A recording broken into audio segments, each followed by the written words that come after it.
Ang 19 taong gulang na estudyanteng taga-Poland ay nagpunta lamang sa Pilipinas para sa isang buwang panandaliang biyahe. Ngunit mula sa sandaling iyon, ang kanyang buhay ay tuluyang nagbago. Plano niyang bisitahin lamang ang kanyang ate na kasal at naninirahan sa Maynila at umalis pagkatapos ng isang buwan. Ang mga hindi pamilyar na palengke pamilihan, ang wikang hindi niya maintindihan, at ang ganap na naiibang paraan ng pamumuhay ay muntik nang maging sanhi ng kanyang pagkabigo noong una.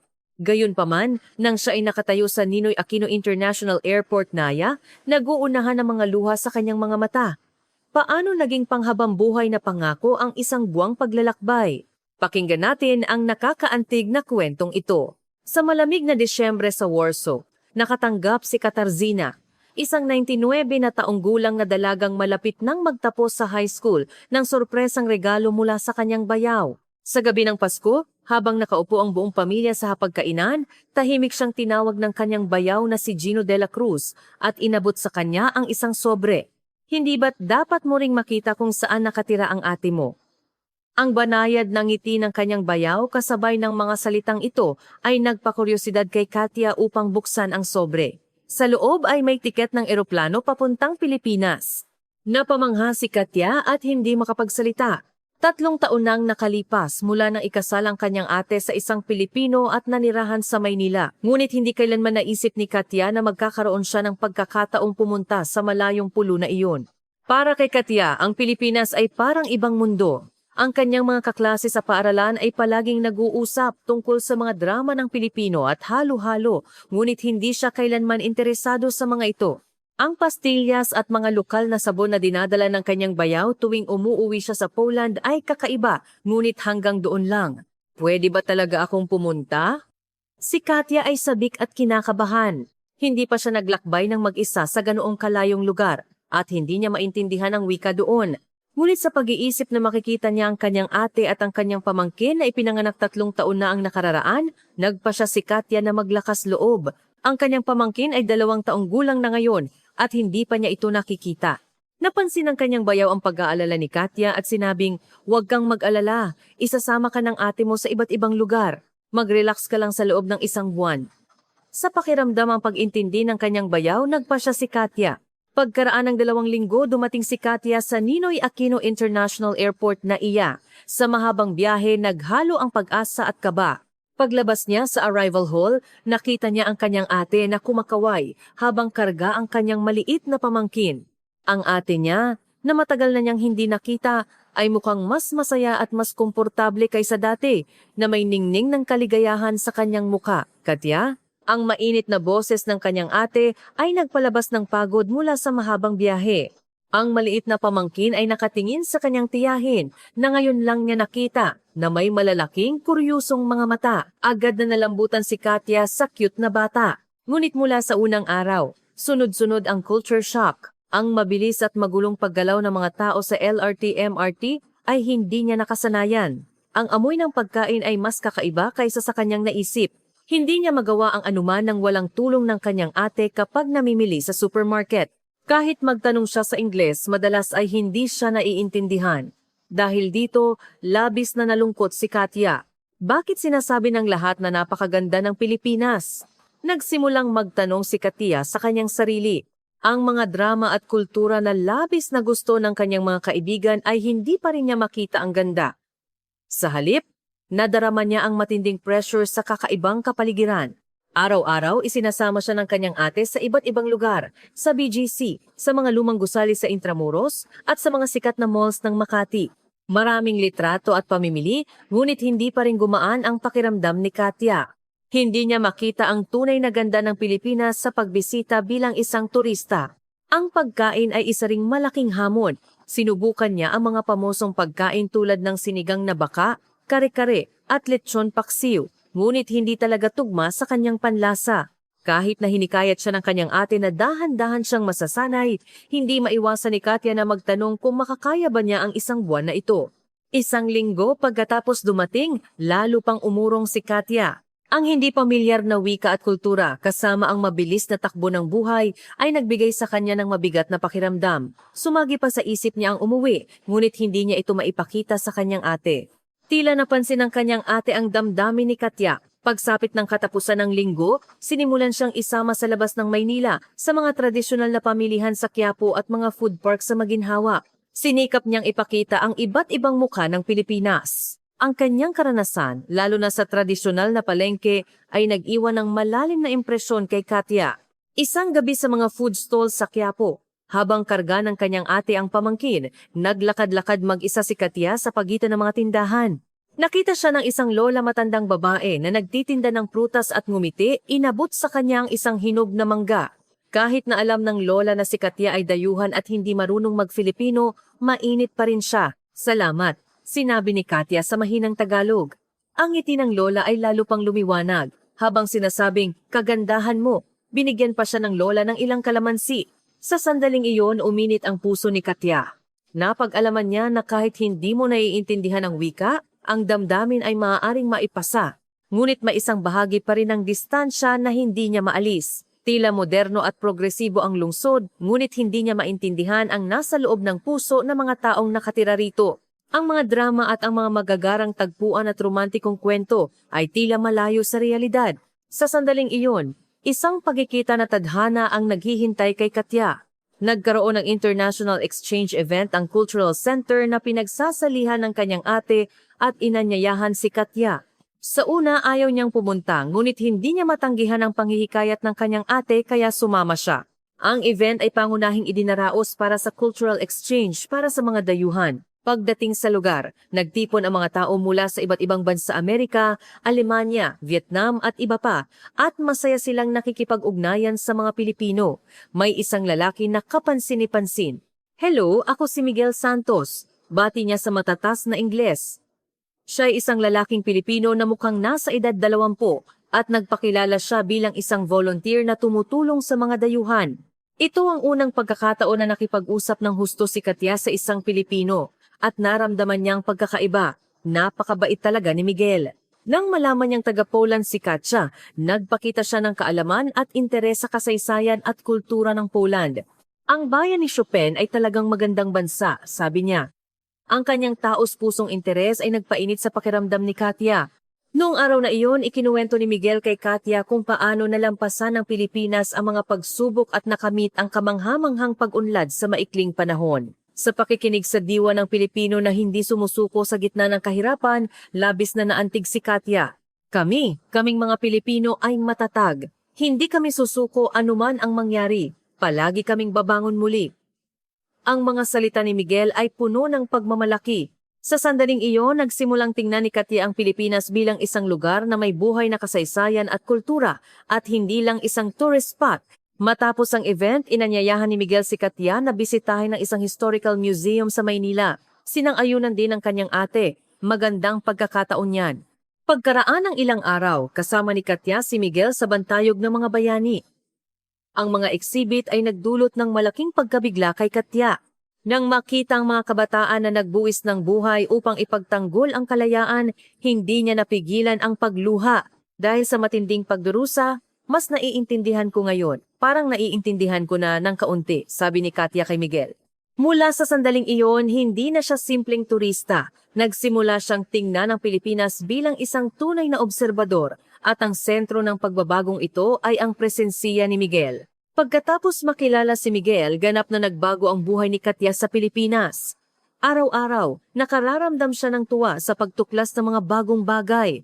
Kahit abala sa trabaho si Miguel, naglalaan siya ng oras upang samahan si Katya sa iba't ibang bahagi ng Maynila.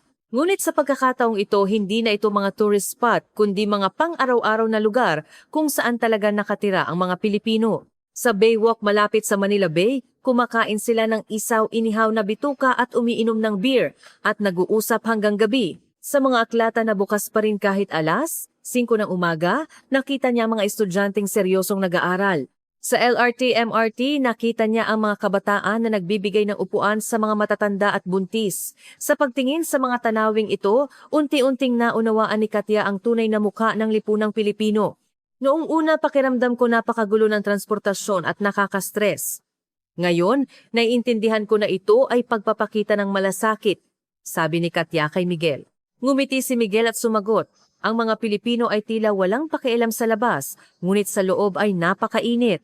Ang pinaka nakakaintindi ay ang busking pagtatanghal sa kalye na nakita niya sa Maginhawa Street. May mga kabataan na tumutugtog ng gitara at kumakanta at humihinto ang mga dumadaan upang pumalakpak at sumuporta. Kahit magkaiba ang wika, ang sandaling iyon ng pagkakaisa sa pamamagitan ng musika ay talagang nakakaantig.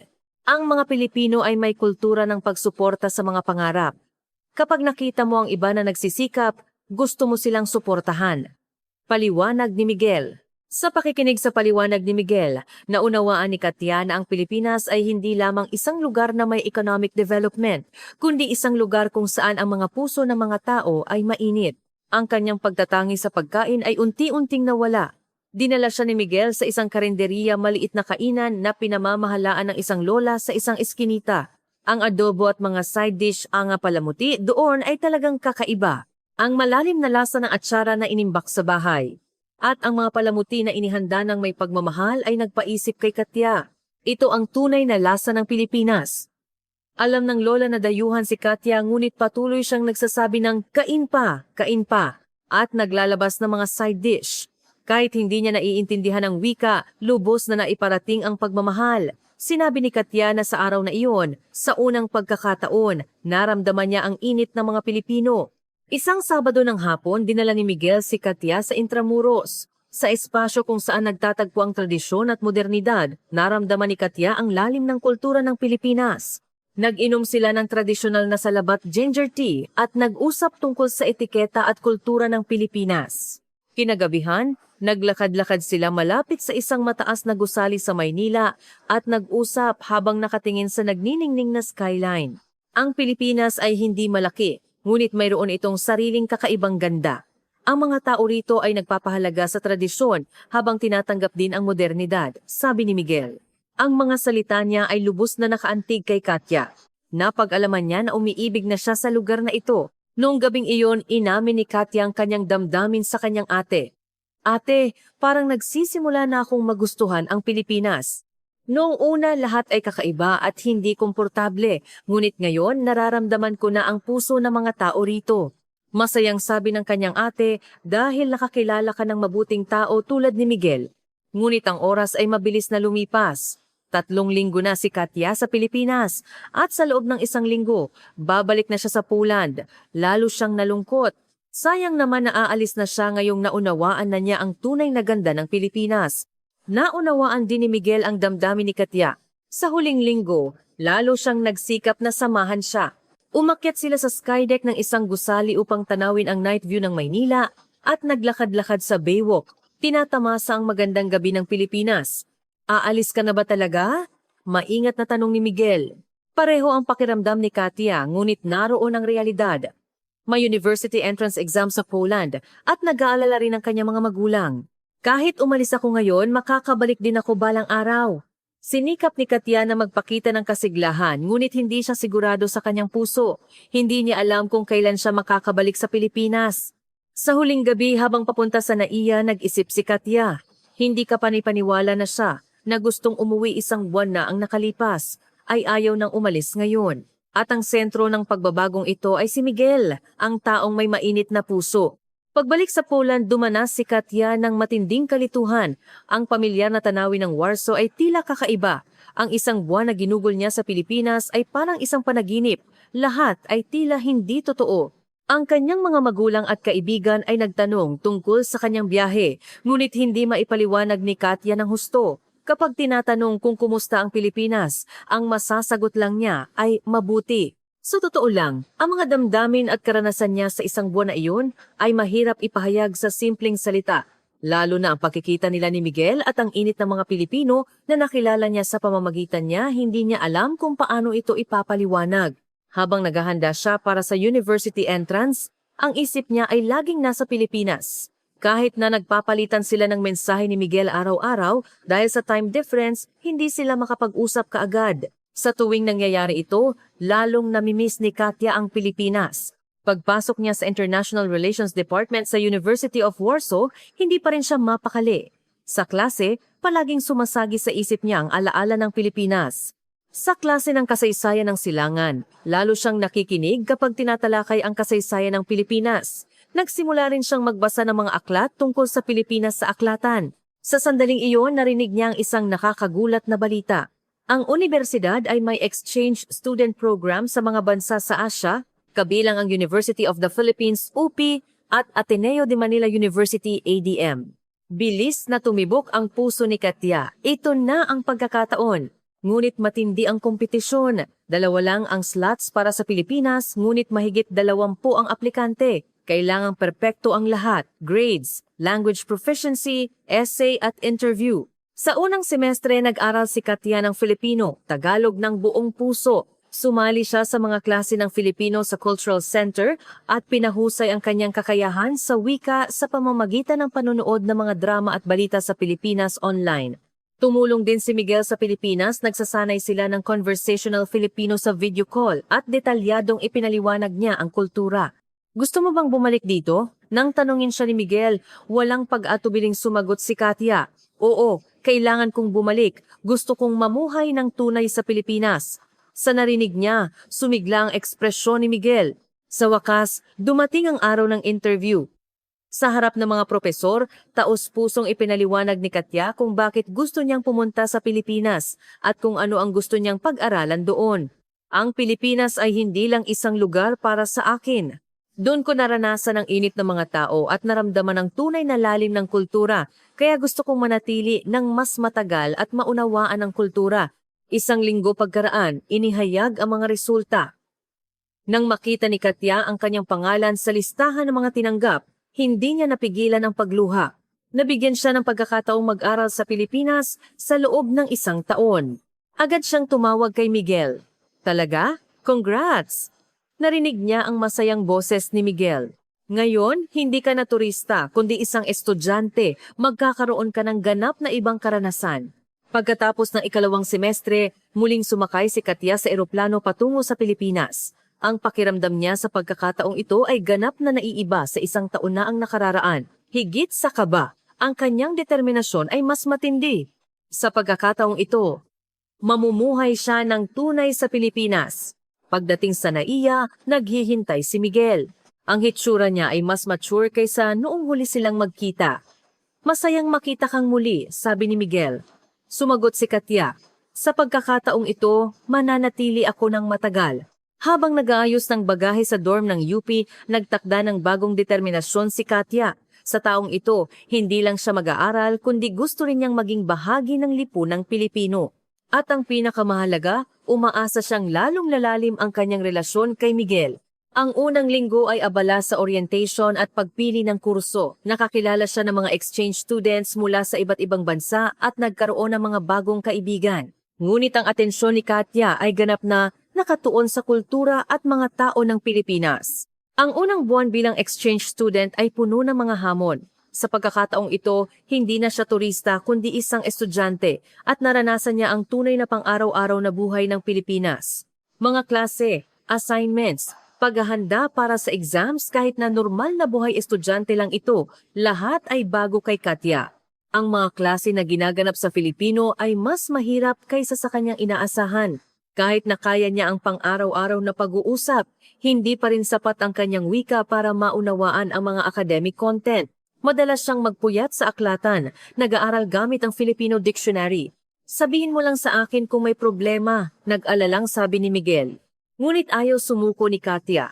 Gusto niyang gamitin ang pagkakataong ito upang tunay na maunawaan ang Pilipinas. Sa paggawa ng group project kasama ang mga estudyanteng Pilipino, unti-unti niyang naunawaan ang mga ideya at kultura ng mga kabataang Pilipino. Ang partikular na nakakaintindi ay ang kasigasiga ng mga estudyanteng Pilipino. Humanga si Katya nang makita niya silang nag-aaral hanggang gabi at nagsisikap na maghanda para sa employment. Talagang iba sa mga estudyante sa Poland. Ang mga estudyante rito ay may malinaw na layunin para sa hinaharap. Ang kanyang dormmate na si Maria Maris Reyes, isang junior sa business management, ay naging matalik na kaibigan. Ipinakita ni Maris kay Katya ang tunay na pamumuhay ng isang batang babaeng Pilipino. Magkasama silang kumain ng isaw sa Maginhawa Street, nagtsismisan tungkol sa pag-ibig at nag-shopping sa mga malls ng BGC, natututo tungkol sa mga trend sa Pilipinas. May Filipino boyfriend ka ba, Katya? Ang tanong ni Maris ay nagpula kay Katya. Ang relasyon nila ni Miguel ay nasa gray area pa. Kahit na halatang gusto nila ang isa't isa, hindi pa sila opisyal na magkasintahan. Nang makasanayan na ang buhay sa Pilipinas, nagsimula ring magtrabaho si Katya. Nagtatrabaho siya tuwing weekend sa isang coffee shop malapit sa UP. Kahit na nahihirapan siya noong una, unti-unting gumaling ang kanyang Filipino at nagkaroon siya ng social experience. Marami sa mga customer ang pumuri sa kanyang mahusay na Filipino. Taga saan ka? Ang galing mong mag-Filipino. Sa tuwing naririnig niya ito, nakakaramdam si Katya ng sense of achievement. Pakiramdam niya ay unti-unti na siyang nagiging bahagi ng lipunang Pilipino. Ang relasyon nila ni Miguel ay natural ding umuunlad. Sa simula, isa lang siyang mabait na tour guide, ngunit ngayon, naging malapit na silang nagbabahagi ng kanilang pang-araw-araw na buhay. Kahit abala sa trabaho si Miguel, naglalaan siya ng oras upang makita si Katya. Isang hapon ng taglagas, habang naglalakad-lakad sa Baywalk, maingat na nagsalita si Miguel. "Katya, tayo na, di ba?" Ngumiti si Katya at sumagot, "Iyan din ang iniisip ko." Mula sa araw na iyon, opisyal na silang naging magkasintahan. Ngunit kasabay nito, nag-umpisa ring lumitaw ang pag-aalala. 1 taon lang ang exchange student period ni Katya at kailangan siyang bumalik sa Poland pagkatapos. Ang pangamba tungkol sa malayong hinaharap ay lumitaw, ngunit nagpasya silang pahalagahan ng kasalukuyan. Pagdating ng taglamig, naranasan ni Katya ang isa pang mukha ng Pilipinas. Kahit na mas mainit ito kaysa sa Poland, ang taglamig sa Maynila ay may sarili nitong kagandahan.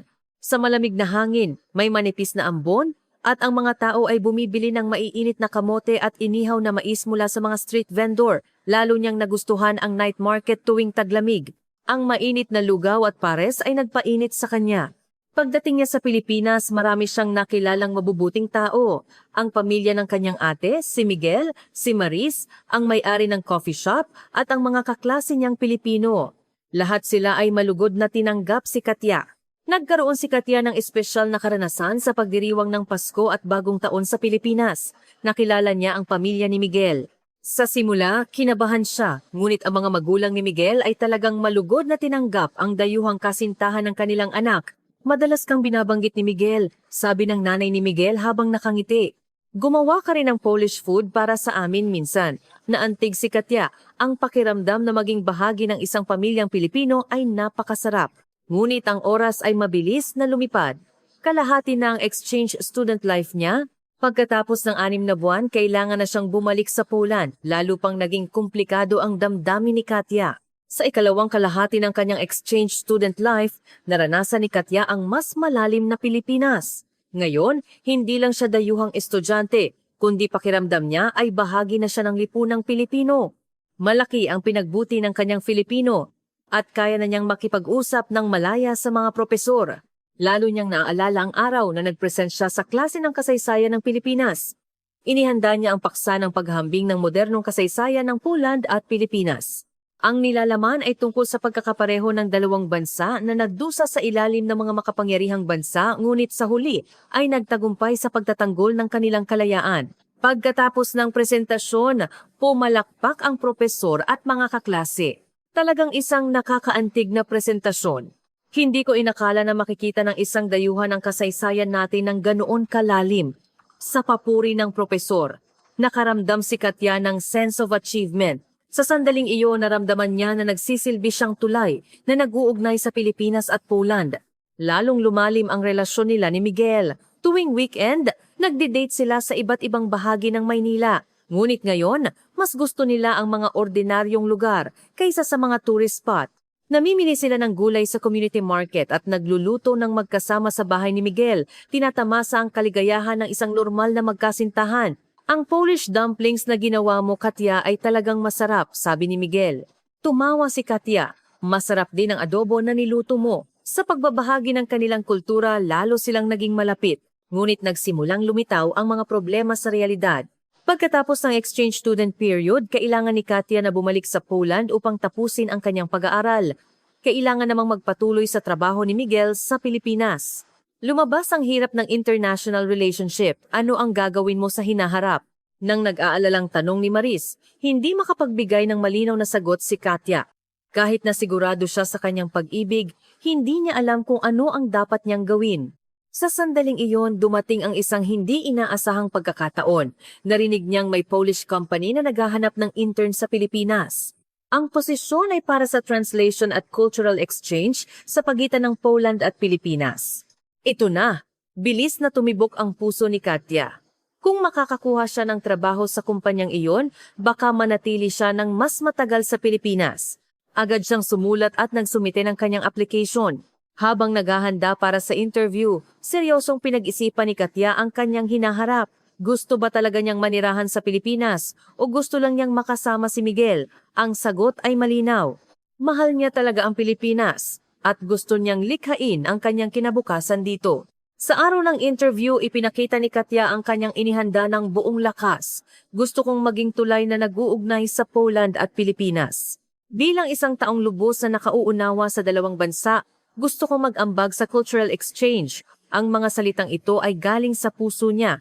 Pagkaraan ng isang linggo, nang matanggap niya ang acceptance letter, halo-halong saya at komplikasyon ang naramdaman ni Katya. Masaya niyang ibinalita kay Miguel ang balita. Talaga, congrats! Magkasama tayo ng mas matagal ngayon. Taos-pusong ikinatuwa ni Miguel para sa kanya. Ngunit hindi madaling sabihin ang balita sa kanyang mga magulang. Habang ipinapaliwanag sa video call, maingat na nagsalita si Katya. May magandang job opportunity ako sa Pilipinas. Gusto kong manatili pa roon ng matagal at mag-ipon ng karanasan. Mabuting desisyon ba talaga yan? Narinig niya ang nag-aalalang boses ng kanyang ama. Nag-iisa ka sa napakalayong lugar. Nag-aalala kami. Ganito rin ang kanyang ina. Ngunit nang makita ang matatag na kalooban ni Katya, nagpa siya silang suportahan siya. Nang matatapos na ang kanyang exchange student period, nilingon ni Katya ang kanyang 1 taon sa Pilipinas. Pakiramdam niya ay ganap na siyang nagbago kumpara noong dumating siya. Hindi lang ang wika, maging ang paraan ng kanyang pag-iisip ay marami ring nagbago. Ngayon, pakiramdam niya ay isa na siyang international talent na may mga kalakasan ng Pilipino at Polako. Sa graduation party kasama ang kanyang mga kaibigang Pilipino, labis na naantig si Katya nang magpaalam sila. Salamat sa iyo, Katya. Marami rin kaming natutunan tungkol sa Poland. Napakaganda na mananatili ka sa Pilipinas. Ang mga mainit na salita ng kanyang mga kaibigan ay nanatili sa kanyang puso. Kailangang bumalik si Katya sa Poland upang tapusin ang natitirang pag-aaral, ngunit ang puso niya ay nasa Pilipinas na. Ang huling semestre sa Warsaw ay mabilis na lumipas. Siyempre, ang paksa ng kanyang thesis ay tungkol sa Pilipinas, sinulat niya ang tungkol sa ugnayan ng economic development at cultural values ng Pilipinas. Ang proseso ng pagsulat ng thesis ay nagpalalim sa pag-unawa ni Katya sa Pilipinas. Ang pagsusuri sa cultural foundation at values ng mga Pilipino na nakatago sa likod ng economic growth ay talagang kawili-wili. Pinuri rin ng kanyang advisor ang kanyang malalim na pananaliksik. Araw-araw, nag-uusap sila ni Miguel sa video call. Kahit na minsan ay mahirap dahil sa time difference, hindi nagbago ang kanilang pagmamahalan. Bumalik ka na agad. Naghihintay ang Pilipinas sa iyo. Ang mga salita ni Miguel ay nagpadagdag ng pananabik kay Katya. Sa wakas, dumating ang araw ng university graduation. Nagtungo ang kanyang mga magulang at kaibigan upang batiin siya. Ngunit ang isip ni Katya ay lumilipad na sa Pilipinas. Sa graduation party, nagpaalam ang kanyang mga kaibigan. Doon ka na talaga titira sa Pilipinas? Kailan tayo magkikita ulit? Kahit na malungkot ang paghihiwalay, mas matindi ang kanyang pag-asa para sa bagong buhay. Sa huling ilang linggo sa Poland, gumugol si Katya ng mahalagang oras kasama ang kanyang pamilya. Anak, maging masaya ka. Sabi ng kanyang ina habang umiiyak. Huwag mong kalimutan na anak ka namin kahit nasa Pilipinas ka, sabi rin ng kanyang ama. Sa pagtanggap sa pag-ibig at suporta ng kanyang pamilya, muling sumakay si Katya sa eroplano patungo sa Pilipinas. Sa pagkakataong ito, hindi na siya turista o exchange student, kundi isang professional na nagsisimula ng bagong buhay. Pagdating sa NAIA, naghihintay si Miguel na may dalang bulaklak. Nakabalik ka na talaga. Nang makita ni Katya ang maliwanag ng ngiti ni Miguel, naramdaman niya na talagang nakauwi na siya. Sa unang araw ng trabaho sa bagong kumpanya, kinabahan si Katya ngunit sabik din. Siya ang responsable para sa cultural exchange at translation sa pagitan ng Poland at Pilipinas. Pinahahalagahan ng kanyang mga kasamahan ang malalim na pag-unawa ni Katya sa dalawang kultura. Salamat kay Katya. Naging maayos talaga ang komunikasyon sa Polish client. Narinig niya ang papuri ng kanyang manager at nakaramdam si Katya ng pagpapahalaga. Pakiramdam niya ay nagsisilbi siyang tulay na nag-uugnay sa dalawang bansa. Nang makasanayan na ang trabaho, naranasan ni Katya ang tunay na pang-araw-araw na buhay sa Pilipinas. Commute sa LRT, company dinner, weekend date, lahat ay naging natural. Ngayon, pakiramdam niya ay isa na siyang Pilipino. Lalo pang tumatag ang relasyon nila ni Miguel, na walang pangamba ng international relationship at kaya na nilang planuhin ang kanilang hinaharap ng magkasama. Isang Sabado ng gabi habang naglalakad-lakad sa Bywalk, lumuhod si Miguel at nag-propose. Katya, pakakasalan mo ba ako? Gusto kong makasama ka habang buhay. Umiyak si Katya sa taos-pusong mga salita ni Miguel at sumagot, oo. Sa sandaling iyon, lalo pang gumanda ang paglubog ng araw sa Manila Bay. Habang naghahanda para sa kasal, marami siyang natutunan tungkol sa kultura at ritual ng kasal sa Pilipinas at ang relasyon sa kanyang in-laws. Kahit na komplikado nung una, malugod siyang tinanggap ng pamilya ni Miguel kaya mabilis siyang nakasanayan. Ang ganda ng daughter-in-law namin nang marinig niya ang salita ng kanyang biyanan, labis na naantig si Katya. Napakasarap sa pakiramdam na maging bahagi ng pamilyang Pilipino. Nagpa siya rin ang mga magulang ni Katya sa Poland na dumalo sa kasal. Ito ay magiging isang espesyal na sandali kung saan makikita ang dalawang pamilya. Binati rin ng kumpanya ni Katya ang kanyang kasal. Talagang naging Pilipino na siya.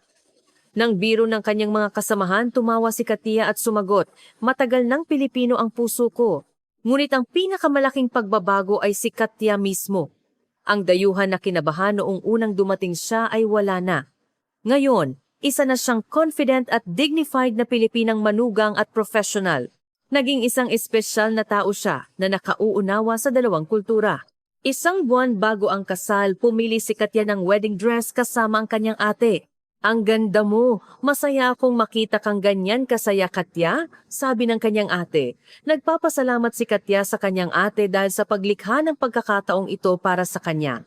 2 linggo bago ang kasal, nakatanggap si Katya ng hindi inaasahang balita. Magtatayo ng branch ang kumpanya sa Warsaw, Poland at gusto siyang gawing branch manager. Ngunit walang pag-aatubiling tumanggi si Katya. Ang Pilipinas ay ang kanyang tunay na tahanan na. Ayos lang ba talaga? Nag-aalalang tanong ng manager. Ngunit matatag ang sagot ni Katya. Isa na akong Pilipino ngayon. Gusto kong likain ang buhay ko rito. Pumalakpak ang kanyang mga kasamahan nang marinig ito. Sa wakas, dumating ang araw ng kasal. Nagtipon ang kanyang mga magulang at kamag-anak mula sa Poland kasama ang kanyang bagong pamilya sa Pilipinas. Ito ay isang espesyal na kasal na pinag-isa ang dalawang kultura. Nagsuot siya ng tradisyonal na Polish attire at Filipiniana gown at ito ay isang espesyal na karanasan. Anak, mukha kang masaya, sabi ng kanyang ina habang umiiyak. Ang ganda na nakakilala ka ng ganoong kabuting tao sa Pilipinas na antig din ng kanyang ama. Sinabi rin ng mga magulang ni Miguel, siya na talaga ang anak namin ngayon. Niyakap nila si Katya ng mahigpit. Sa reception, nagbigay ng talumpati si Katya. Nang una akong dumating sa Pilipinas, plano ko lang na manatili ng 1 buwan, ngunit salamat sa mga taong may mainit na puso na nakilala ko rito, ganap na nagbago ang buhay ko. Ngayon, ako ay isang Pilipino, at ito ang aking tahanan. Sa palakpakan at hiyawan ng mga bisita, naramdaman ni Katya ang tunay na kaligayahan. Masaya siyang magsimula ng bagong buhay kasama si Miguel, ngunit ang pinakamahalaga, sigurado siya na tama ang landas na pinili niya. Nag-honeymoon sila sa Palawan. Habang tinatamasa ang magandang kalikasan ng Pilipinas, nagplano sila ni Miguel para sa hinaharap. Kung magkakaroon tayo ng anak, tuturuan natin sila ng Polish at Filipino ng sabay, sabi ni Katya. Ngumiti si Miguel at sumagot, ang anak natin ay magiging isang tunay na espesyal na global talent. Pinili nila ang kanilang bagong bahay malapit sa kanyang ate. Masarap sa pakiramdam na madalas niyang makita ang kanyang pamangkin at makakuha ng tulong mula sa kanyang ate. Ngayon, magtatayo na talaga sila ng bagong pamilya sa Pilipinas. Pagbalik sa kumpanya, lalong naging mahalaga ang trabaho ni Katya. Siya ang responsable sa pag-uugnay sa mga cultural exchange projects sa pagitan ng Poland at Pilipinas. Mula sa youth exchange program, cultural festivals hanggang sa business exchange, siya ang nangangasiwa sa lahat. Hindi ito magiging posible kung wala si Katya. Ang pagkilala ng manager ay nagpabuti sa pakiramdam ni Katya. Pakiramdam niya ay nagsisilbi siya bilang isang tunay na tulay sa pagitan ng dalawang bansa. Lalo na, ang project na inanyayahan ang mga kabataang Polako sa Pilipinas ay talagang makabuluhan. Idinisenyo niya ang project batay sa kanyang sariling karanasan nung una siyang dumating, hindi lang simpleng tourism, kundi isang programa na nagpapahintulot sa kanila na maranasan ang tunay na kultura ng Pilipinas. Ang ganda talaga ng Pilipinas, tama ka Ate Katya. Nang marinig niya ang sinabi ng isang estudyanteng Polako na sumali, nakaramdam si Katya ng sense of achievement. Pakiramdam niya, ang kanyang karanasan ay nakatutulong din sa iba. Sa unang anibersaryo ng kanilang kasal, nagbiyahe sina Katya at Miguel sa Poland. Sa pagkakataong ito, si Miguel naman ang bibisita sa bayan ni Katya. Naglakbay sila sa Old Town ng Warsaw, sa magandang kastilyo sa Krakow at sa makasaysayang lugar ng Auschwitz. Ang ganda talaga ng Poland. Dito ka lumaki, Katya. Ang paghanga ni Miguel ay nagpasaya kay Katya. Napakasaya na may asawa siyang nagmamahal sa kanyang dalawang bayan. Nang makita ni Katya ang kanyang mga lumang kaibigan sa Poland, naramdaman niya ang malaking pagbabago sa kanyang sarili. Malaki ang pinagbago mo. Mas confident ka at mas dignified, sabi ng kanyang mga kaibigan. Ngumiti si Katya. Talagang naramdaman niya na pinalago siya ng kanyang karanasan sa Pilipinas. Sa hapunan kasama si Miguel sa bahay ng kanyang mga magulang, gumaan ang pakiramdam ng kanyang pamilya sa kaligayahan ni Katya. Gumawa ng mabuting desisyon ng anak namin, sabi ng kanyang ama kay Miguel. Alagaan mo si Katya. Magalang na yumuko si Miguel. Pagkatapos ng isang buwang biyahe sa Poland, nang bumalik sila sa Pilipinas, lalo pang naging sigurado si Katya sa kanyang desisyon. At ngayon, naging isang tunay siyang global citizen na nagmamahal sa dalawang bansa, ang Pilipinas at Poland. Sa ikalawang taon ng kanilang kasal, nagkaroon sina Katya at Miguel ng magandang balita. Buntis si Katya. Masaya silang dalawa at labis na natuwa ang kanilang mga magulang. Lalo na ang lahat ay sabik na magkaroon ng anak na may lahing Polako at Pilipino. Magiging espesyal ang anak natin. Mama na niya ang kultura ng dalawang bansa, sabi ni Katya. Tumango rin si Miguel. Nagpasya silang bigyan ng bata ng pangalang Pilipino at pangalang Polako. Habang nagbubuntis, lalo pang kinilala ang kakayahan ni Katya sa kumpanya. Ang Cultural Exchange Project ng Poland at Pilipinas ay naging matagumpay at nagsimulang magbigay pansin ng mga ahensiya ng gobyerno. Inalok pa ng Cultural Department ng dalawang bansa si Katya na maging opisyal na Cultural Exchange Ambassador. Nakakatuwa! Hindi namin inakala na ganyan kagaling ang manugang namin. Nang marinig niya ang sinabi ng kanyang biyenan, nahiya si Katya ngunit labis siyang nakaramdam ng sense of achievement. Ang mga bagay na pinangarap niya ay nagiging katotohanan. Pagkatapos manganak, nagkaroon ng isa pang malaking pagbabago sa buhay ni Katya. Ang kanyang anak na pinangalan ng Pino-Filipino nickname, Marcin Polish name, ay talagang cute. Ang kanyang mga magulang na lumipad mula sa Poland at ang kanyang mga biyenan sa Pilipinas ay labis na natutuwa sa kanilang apo. Ang bata na ito ang kayamanan ng pamilya, sabi ng kanyang lolo habang karga si Pino. Nagpasya si Katya na dalhin si Pino sa Poland nang madalas upang makita siya ng kanyang lolo at lola doon. Sa panahon ng pagpapalaki ng bata, naranasan ni Katya ang isa pang mukha ng Pilipinas. Ang dedication at passion ng mga nanay na Pilipino sa pagpapalaki ng kanilang mga anak at ang kultura na nakatuon sa pamilya ay naranasan niya mismo.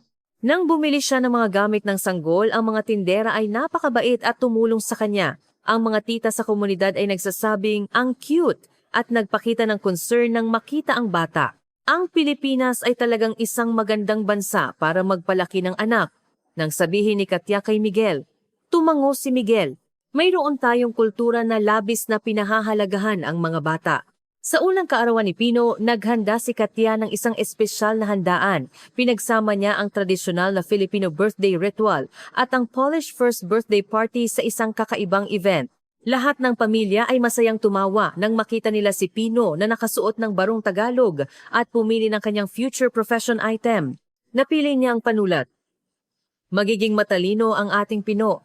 Nang makita ang tuwa ng kanyang lola, muling naramdaman ni Katya ang ganda ng kultura ng Pilipinas. Labis siyang nagpapasalamat na ang kanyang anak ay lumalaki sa ganitong mainit na kultura. Nagsimula ang kumpanya ng isang bagong project batay sa karanasan ni Katya, isang Cultural Identity Education Program para sa mga anak ng mga international marriage family. Ito ay talagang makabuluhan upang matulungan ang mga taong nabubuhay sa pagitan ng dalawang kultura tulad ni Katya na hanapin ang kanilang identity. Ito ay isang espesyal na project na tanging si Katya lang ang makakagawa. Sa suporta ng kanyang mga kasamahan, lalo pang nagsikap si Katya sa trabaho. Alam niyang ang kanyang karanasan ay makakatulong sa iba. Nang 2 taong gulang na si Pino, narinig ni Katya ang isang nakakagulat na balita. Ang Cultural Exchange Project na kanyang inisyatiba ay napili bilang outstanding project ng UNESCO. Ito ay isang sandali ng international recognition. Congrats talaga! Hindi ko inakala na ganyan kagaling ang asawa ko nang makita ang pagmamalaki sa mukha ni Miguel. Naramdaman ni Katya ang kaligayahan. Wala na ang takot na naramdaman niya noong una siyang dumating sa Pilipinas. Isang linggo ng hapon habang nagpipiknik kasama ang kanyang pamilya sa Baywalk, nilingon ni Katya ang nakaraang mga taon. Mula sa unang pagkikita nila ni Miguel sa Cultural Center hanggang ngayon, ang lahat ng sandali ay tila naglalaro sa kanyang isip. Salamat sa iyo, nagbago ang buhay ko ng ganito, sabi ni Katya kay Miguel. Umiling si Miguel. Hindi, dahil naglakas loob ka Katya at tinanggap mo ang mga bagong hamon. Swerte lang ako na nasa tabi mo. Ansumaan sa danda into new sa danbiko. Sa pagtingin kay Pino na tumatalon sa kandungan ng kanyang ama habang pinagmamasdan ang Manila Bay, inaasahan ni Katya ang hinaharap. Nagtataka siya kung anong uri ng tao ang magiging anak na ito at kung anong kwento ang isusulat ng kanyang pamilya sa hinaharap. Nang 3 taong gulang na si Pino, nagdesisyon si Katya ng isang espesyal. Nagpasya siyang isulat ang kanyang karanasan bilang isang aklat. Ang pamagat ay ang buhay na nagbago ng isang buwang paglalakbay at inirecord niya ang kanyang buhay sa Pilipinas ng totoo. Magandang ideya talaga yan. Maraming tao ang maantig sa paghihikayat ni Miguel, naglakas loob si Katya. Sinulat niya ito ng paunti-unti pagkatapos ng trabaho at tuwing weekend. Mula sa tuwa ng unang pagdating niya sa Pilipinas hanggang sa kaligayahan ng kanyang pang-araw-araw na buhay ngayon, detalyado niyang inirecord ang lahat ng sandali. Sa proseso ng pagsulat, mas lalo niyang naunawaan ang pagbabago sa kanyang sarili. Ang 19 na taong gulang na dalaga na kinabahan noong una ay isa ng dignified na ina at career woman. Ang sentro ng lahat ng pagbabagong ito ay ang Pilipinas at ang mga taong may mainit na puso. Si Pino ay marunong na ring magsalita ng Filipino at Polish ng matatas. Nakakatuwa na natural siyang nakikipag-usap sa kanyang lola sa Filipino at sa kanyang lolo at lola sa Polish. Siya ay lumalaki bilang isang tunay na global child na pinangarap ni Katya. Paano ka nakarating sa Pilipinas, Mama? Nang tanong ni Pino, ngumiti si Katya at sumagot, salamat sa regalo ng iyong Tito Bayaw. Ang regalong iyon ang ganap na nagbago sa buhay ng Mama. Sa pagtingin sa kuryusong mga mata ng kanyang anak, naisip ni Katya na sasabihin niya ang mas detalyadong kwento kay Pino balang araw. Sa kumpanya, lalo pang naging mahalaga ang posisyon ni Katya. Ngayon, siya ay division head na nangangasiwa sa buong Asia Cultural Exchange Program. Hindi lang Poland kundi nagsisilbi rin siyang tulay sa pagitan ng buong Eastern Europe tulad ng Czech Republic, Hungary at Slovakia at Pilipinas. Ang tagumpay na ito ay hindi magiging posible kung wala si Head Katya. Nang marinig niya ang speech ng President, nakaramdam si Katya ng pagmamalaki. Hindi niya inakala na ang maliit na pangarap na sinimulan niya ay magdadala ng ganito kalaking resulta. Isang tagsibol, nakatanggap si Katya ng isang espesyal na imbitasyon. Inanyayahan siya ng Polish Embassy sa Cultural Day event upang magbigay ng keynote speech. Ang paksa ay ang pagiging tulay sa pagitan ng dalawang kultura. Habang nakatayo sa podium at nakatingin sa maraming tao, kinabahan si Katya ngunit nakaramdam din ng sense of achievement. Mga kaibigan, 10 taon na ang nakararaan, isa lamang akong ordinaryong dalagang Polako na nagpunta sa Pilipinas para sa isang buwang biyahe. Ngunit ang init ng mga taong nakilala ko rito ay ganap na nagbago sa buhay ko. Sa pagtingin sa atensyon ng mga tagapakinig, nagpatuloy si Katya. Ang cultural differences ay hindi balakid, kundi isang bagong pagkakataon. Kapag nagtatagpo ang mga taong may iba't ibang background, lumilikha sila ng mas magandang harmony tulad ng aking anak. Pagkatapos ng talumpati, umalingaw-ngaw ang mainit na palakpakan. Maraming tao ang lumapit kay Katya upang magpasalamat. Talagang nakakaantig na kwento. Nakakuha rin ako ng lakas ng loob. Sa narinig niya, naunawaan ni Katya na ang kanyang karanasan ay maaari ring maging pag-asa para sa iba. Noong Pasko ng taong iyon, sa wakas ay nailathala ang aklat ni Katya, ang buhay na nagbago ng isang buwang paglalakbay. Agad itong naging bestseller. Maraming mambabasa ang naantig sa kwento ni Katya at nagbigay ito ng malaking inspirasyon sa mga kabataan na gustong maglakbay sa ibang bansa. Sikat na talaga ang aklat mo, Mama. Nang marinig niya ang mapagmataas na boses ni Pino, tumawa si Katya dahil naglakas loob ang mama na tanggapin ang mga bagong hamon. Dapat ay hanapin mo rin ang iyong pangarap at harapin ito, Pino. Ang aklat ni Katya ay isinalin din at nailathala sa Poland na nagdulot ng malaking usap-usapan. Humiling ng interview ang lokal na media at bumisita siya sa Poland kasama ang kanyang pamilya para sa book signing. Talagang ipinagmamalaki kitang anak, sabi ng kanyang ama habang umiiyak. Ang ganda na nakagawa ka ng ganyang kahanga-hangang buhay sa Pilipinas. Ganito rin ang kanyang ina. Hindi sila makapaniwala na ang kanilang anak ay naging isang cultural ambassador na nag-uugnay sa dalawang bansa. Sikat din si Pino sa Poland. Mahal na mahal siya ng kanyang lolo at lola at lahat ng matatandang kaibigan ni Katya ay nagsasabing cute si Pino. Para talaga siyang anak ng dalawang bansa, matalino at cute. Sa papuri ng kanyang mga kaibigan, nakaramdam si Katya ng sense of achievement. Pagbalik sa Pilipinas, nagsimula si Katya ng isang bagong project, isang mentoring program para sa mga kabataan na gustong magkaroon ng karanasan tulad niya. Isang beses sa isang buwan, nagbibigay siya ng talumpati. Ipinapakilala ang realidad ng buhay sa ibang bansa at kung paano makibagay sa kultura. Mayroon ba sa inyo ang nag-aalangan kung tatanggapin ang isang bagong hamon sa isang kakaibang lugar? Nang tanong ni Katya, maraming tagapakinig ang tumango. Gusto kong sabihin sa inyo, maglakas loob kayo. Maaaring naghihintay ang inyong bagong buhay sa kakaibang lugar na iyon. Pagkatapos ng talumpati, maraming kabataan ang lumapit kay Katya at nagtanong. Sa pagtingin sa kanilang nagniningning na mga mata, naaalala ni Katya ang kanyang sarili 10 taon na ang nakararaan. Noong panahong iyon, natatakot din siya at sabik sa hindi kilalang mundo. Nagsimulang mag-elementarya si Pino. Habang nag-aaral siya sa isang international school, natutunan ni Pino ang Filipino, Polish at Ingles ng sabay-sabay. Sa pagtingin sa kanyang anak na natural na nagpapalit-palit sa 3 wika, nakaramdam si Katya ng pagmamalaki. Mama, sabi ng guro ngayon, ako raw ang may pinakamalinis na Polish accent. Masayang sabi ni Pino, tumawa si Katya. Dahil nag-aaral ka ng mabuti, Pino. Sa kumpanya, ang Cultural Exchange Program ng Eastern Europe at Pilipinas na inuugnay ni Katya ay napili bilang isang international best practice. Maraming bansa ang humingi ng pagbabahagi ng programa. Nagsimulang magbigay ng presentation si Katya sa mga international conference. Isang tagsibol, nakatanggap si Katya ng Cultural Contribution Award mula sa Polish government. Ito ay isang pagkilala sa kanyang kontribusyon sa pagtataguyod ng cultural exchange sa pagitan ng dalawang bansa. Sa seremonya, kasama ni Katya sina Miguel at Pino. Isang karangalan na pag-ugnayin ang dalawang bansa na mahal ko. Ito ay salamat sa lahat ng nagbigay sa akin ng pagkakataon at suporta. Pagkatapos ng talumpati ni Katya, umalingaw-ngaw ang mainit na palakpakan. Sa pagtingin kina Miguel at Pino sa ibaba ng entablado, naramdaman ni Katya ang tunay na kaligayahan. Sa pagunita sa kanyang paglalakbay, naunawaan ni Katya ang isang bagay. Ang pinakamahalaga sa buhay ay hindi ang plano, kundi ang lakas ng loob na harapin ang pagkakataon.